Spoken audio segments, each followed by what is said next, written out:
Itbulaga, TVJ Production. Natuto na sa kanilang pagkakamali.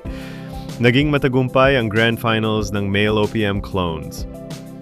Kung noong nakaraang Sabado nga ay nabalot ng malaking kontrobersya ang Female OPM Clones Grand Finals, kung saan nga ay binawi nila kalaunan ng naunang pahayag na nagdedeklarang ang kaboses ni Sharon Cuneta ang nanalo, pero inamin naman nilang nagkaroon ng pagkakamali sa announcement at ang tunay na nanalo ay ang kaboses ni Dulce.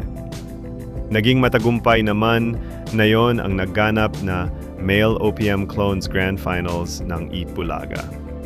Hindi na hinayaan pa ng pamunuan ng Itbulaga na magkaroon muli ng kontrobersya sa magiging resulta ng kompetisyon, dahil kumuha na sila ng official score tabulator para masigurong hindi magkakamali sa pagtally ng score. Score tabulators for today's competition: Senior Manager Menchie Mendiola and Senior Specialist Lex Servinos from PNA Grant Thornton Accounting and Consulting Firm.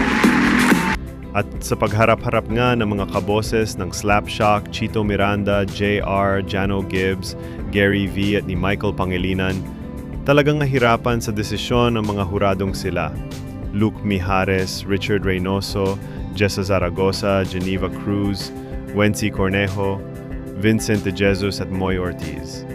Pero sa huli, dahil sa mga pinakitang performances ng bawat grand finalist, itinanghal na tabla para sa second runner-up ang kaboses ni Chito Miranda at Jano Gibbs, habang first runner-up naman ang kaboses ni JR.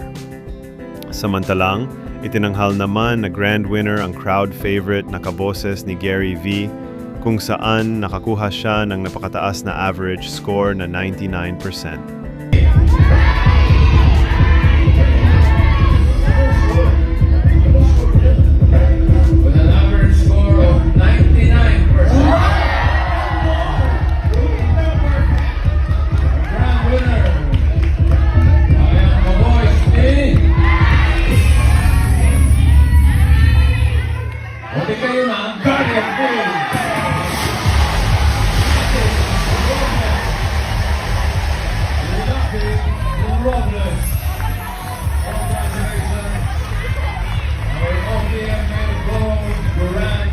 Winner.